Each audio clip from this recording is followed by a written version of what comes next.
हम इतने ना समझ हो जाते हैं कि हम ऐसी ऐसी चीजों पर अपना समय और ऊर्जा बर्बाद करने लगते हैं जिस पर हमारा कोई हक नहीं होता है और हमारी नियंत्रण से बाहर होता है। अब आप सोचिए, यदि इसी तरह से फिजूल चीजों पर अपना समय और ऊर्जा बर्बाद करेंगे तो क्या आप सफल हो पाएंगे? नहीं ना। इसलिए आज आप यह संकल्प लें कि आप उन चीजों पर अपना समय और ऊर्जा बर्बाद नहीं करेंगे जो आपके हक में ना हो और आपके नियंत्रण से बाहर हो। आप अपना समय और ऊर्जा उस चीज को करने में लगाएं जो आपको आपके लक्ष्य तक पहुंचने में मदद करे। इस धरती पर राय और बुद्धि देने वालों की कमी नहीं है। आपको कदम कदम पर सिखाने वाले मिल जाएंगे, पर मेरी इस बात को याद रखना, वे जब भी आपको कोई राय देंगे तो ऐसा नहीं है कि उनकी राय सही हो, इसलिए आप उनकी सुने पर करें वही जो आपका मन कहे, वरना बाद में आपको इसी बात का पछतावा होगा कि काश मैंने अपने मन की सुनी होती तो ऐसा नहीं होता। मैं यह नहीं कहता कि आप किसी की न सुने, आप उन्हीं लोगों को ध्यान से सुने जो उस क्षेत्र में सफल हैं जिस क्षेत्र में आप सफल होना चाहते हैं, क्योंकि जब कोई सफल व्यक्ति आपको कुछ सुनाएगा तो उसकी बातों में वह सच्चाई और स्पष्टता होगी जिसकी आपको सफल होने के लिए जीवन में जरूरत पड़ेगी। अगर ऊपर बताए गए सभी विचारों को आप अच्छे से पढ़े हैं और उन्हें आत्मसात कर लिए हैं तो सफलता के रास्ते में आने वाली कठिनाइयां कम हो जाएंगी और आप जोश के साथ आगे बढ़ते जाएंगे। यह मेरा आपसे वादा है। यदि आप बढ़ बोले हैं तो आप ठहर जाइए, क्योंकि अधिक बोलने वाले लोग अपनी एनर्जी और दिमाग दोनों खराब कर लेते हैं, जिसके परिणामस्वरूप वे अपनी एकाग्रता और किसी काम को करने की ऊर्जा दोनों खत्म कर लेते हैं और जीवन भर सिर्फ बोलकर ही खुद को साबित करने की कोशिश में लगे रहते हैं। मेरी मानिए और आज से ही बोलना कम करो। ज्यादा बोलने से एनर्जी और दिमाग दोनों खराब होता है, इसलिए आप अपनी एनर्जी और दिमाग की ताकत को अपने लक्ष्य को हासिल करने में लगाओ। आप सफल हो जाओगे।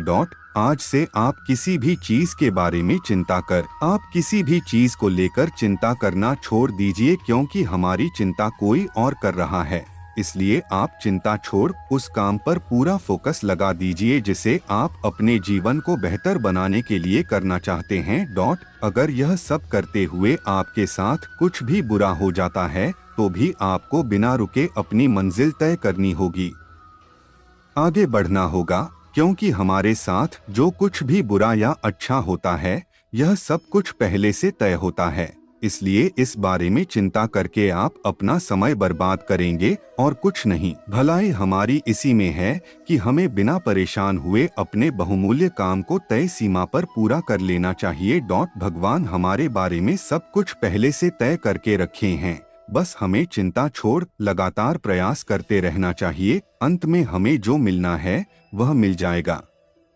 इस कहानी के माध्यम से आप ऊपर वाले की मर्जी को समझें। दो लड़के एक आश्रम में काम करते थे। वे दोनों अपने गुरु की दिन रात सेवा करते थे। उन दोनों लड़कों में से एक लड़के की बहन की शादी तय हो गई थी।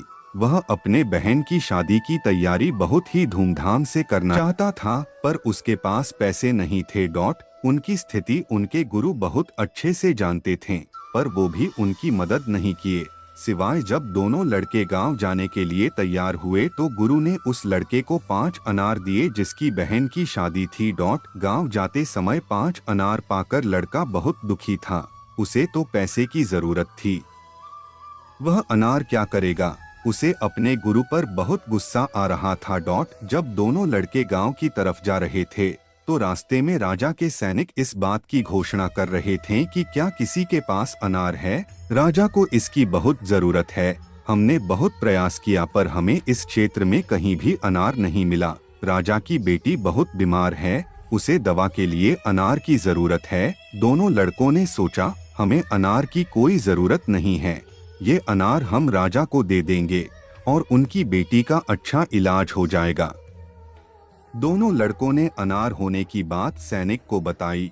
सैनिक उन दोनों लड़कों को लेकर राजमहल पहुंचे और लड़कों ने अनार राजा को सौंप दिया। राजा ने उन्हें इसके लिए बहुत सारा इनाम दिया, पैसा, जेवरात और भी बहुत कुछ। उस लड़के की बहन की शादी बहुत धूमधाम से हो गई। अब उस लड़के को इस बात पर बहुत अफसोस हो रहा था कि वह बिना सोचे समझे अपने गुरु को कोस रहा था और उन्हें भला बुरा कह रहा था। मुझे आशा है कि आपको यह कहानी अच्छे से समझ में आ गई होगी। हमें कभी चिंता नहीं करनी चाहिए, हमारी चिंता कोई और कर रहा है, और इन्हें अपने जीवन में उतारें ताकि आपका जीवन सुख, शांति और समृद्धि से भरा रहे।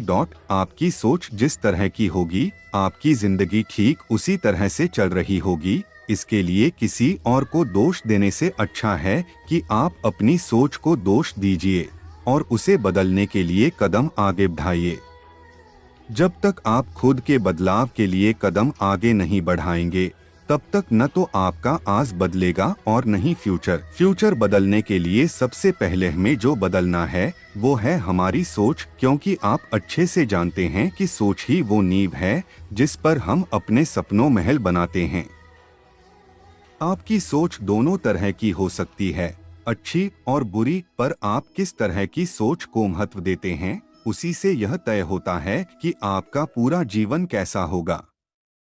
जीवन के हर मोड़ पर कठिनाइयों से आपका सामना होगा। अगर आप उन कठिनाइयों से लड़ने के लिए मानसिक रूप से मजबूत होना चाहते हैं तो अपने दिमाग को प्रेरित करने वाले विचारों से सिंचिए।